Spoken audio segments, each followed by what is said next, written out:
My name's Kiera.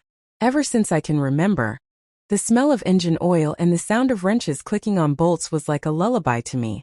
My dad was a mechanic, not just any mechanic, he was an artist who built life out of metal and grease.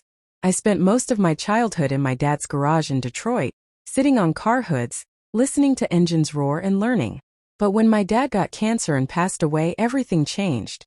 My mom told me it was time to be a girl, not someone with hands always black and nails covered in grease. She said, "This life isn't for you. Go find a real career, like nursing or teaching." But me? I heard my heart beating in the roar of the engines. For a long time I worked in secret. After school, I'd head to a small garage in the backyard my dad built for me. I found this old '94 Mazda RX-7 more like a pile of junk than a car. Rust everywhere, engine asleep, broken windows. Everyone said it wasn't worth it, but I saw what it could become. I built that car with my own hands. Late at night, under a flashlight and with some low-key Fast and Furious music in my ears, I worked. Rebuilt the engine, upgraded the turbocharger, tuned the suspension, and painted it a bold matte red. I named her Fury. 2 months before the local drag race, the car was ready. But I wasn't. I was nervous. All the other racers were guys. Some saw me and laughed. One even said, "You here to wash cars or race?" But I just smiled. When it was my turn, my heart was pounding in my chest. Red light. Yellow, green. I slammed my foot on the gas. Fury's roar tore through the air. All those sleepless nights, the cuts on my hands, my tears, and everyone's doubt, they all exploded out of that exhaust. I won. Not just the race, my fears, everyone's doubts, and the world's no. When I stepped out of the car and took off my helmet, there was this weird silence. Then someone started clapping. One of the judges smiled and said, "You built Fury? By yourself?" Proudly I said, "Yeah, with my own hands."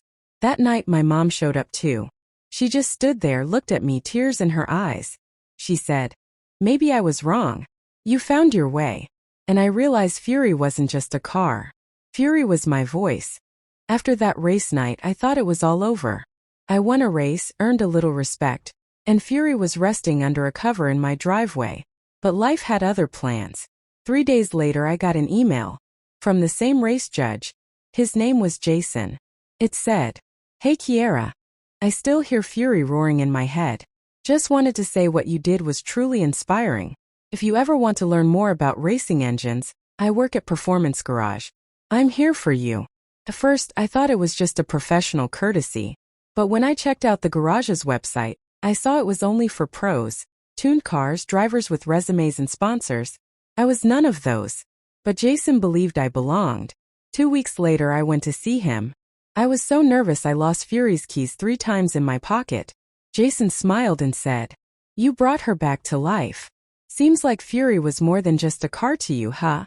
We started working on other engines, racing projects. Jason was patient, detail-oriented, and never looked at me like just a girl mechanic. With him I felt taken seriously. And slowly a quiet closeness formed. Those silent moments during oil changes and brake tests that say more than 1,000 words. One night in the garage while tuning the ECU of an old Mustang, he said, "You belong in this world, Kiera."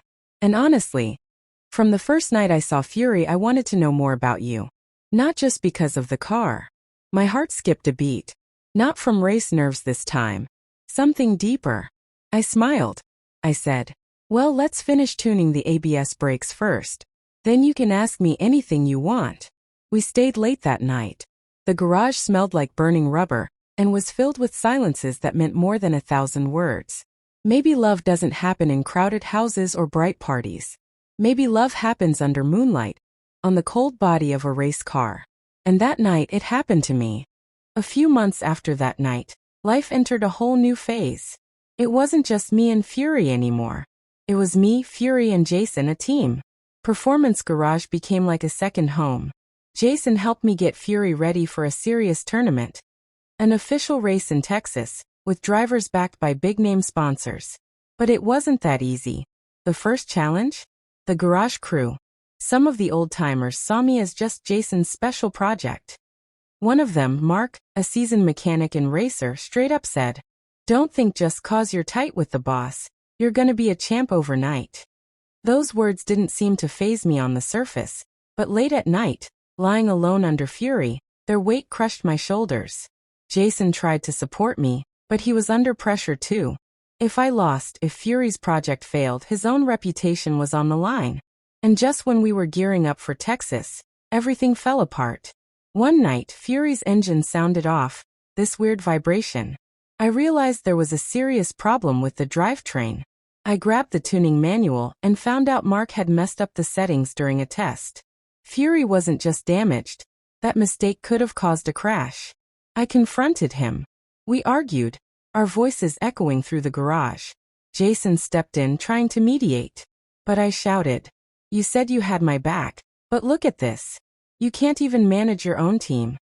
That night, for the first time, I walked out of the garage in tears. Fury sat dark and still in the shadows. Days passed. I ignored Jason's messages. Everything in my mind was collapsing. But then, I pulled myself together. I went back to my dad's old garage. Alone. The same place where Fury had been born. I found the damaged part. Ordered a stronger replacement. Stayed up 3 nights straight rebuilding Fury. This time alone. No team, no noise. And when I fired up the engine, I heard a sound that felt more like me than anything else ever had. Race day came. Just as I was about to get in Fury, Jason appeared from the crowd. He said, "I know you're upset, but I want you to know. I believe in you. Not because I'm in love with you, but because you built this place with your own hands." I looked at him. I was still mad, but right there, beside Fury, I realized sometimes love is like a car. When it breaks down, you gotta spend time fixing it. Not just throw it away. I said, "After the finish line, we'll talk about it. If I make it." He smiled. Said, "You will." And when the green light hit, Fury roared like thunder. The race was on. And I, for myself, for my dad, for the silent voices of girls like me in a man's world. I pushed down the gas till the very last drop. Pressure on the gas pedal, the steering wheel trembling, the screech of hot tires. Fury was running like a wild spirit set free. One tight turn after another on the Texas track disappeared behind me, each second bringing me closer to the championship dream. In my rearview mirror, all I saw was dust and 2 other cars left. I was in the top 3. Just 1 lap to go. But life doesn't always play fair at full speed. Sometimes one moment is all it takes to change everything. In the final turn, a driver behind me braked late. His car got too close and clipped Fury's rear wheel. I lost control. The car spun, flipped, and then everything went dark. When I opened my eyes, the white ceiling of a hospital hovered over me. Needles in my arms, my legs numb. The doctor spoke gently. "The impact to your spine was severe, Kiera. I'm sorry, but the chances of you walking again are very low." The world went silent. Me, who had always been running, racing, chasing dreams, was now chained to a wheelchair. But Jason, he didn't leave. Every day he was there. Sometimes without words, just holding my hand.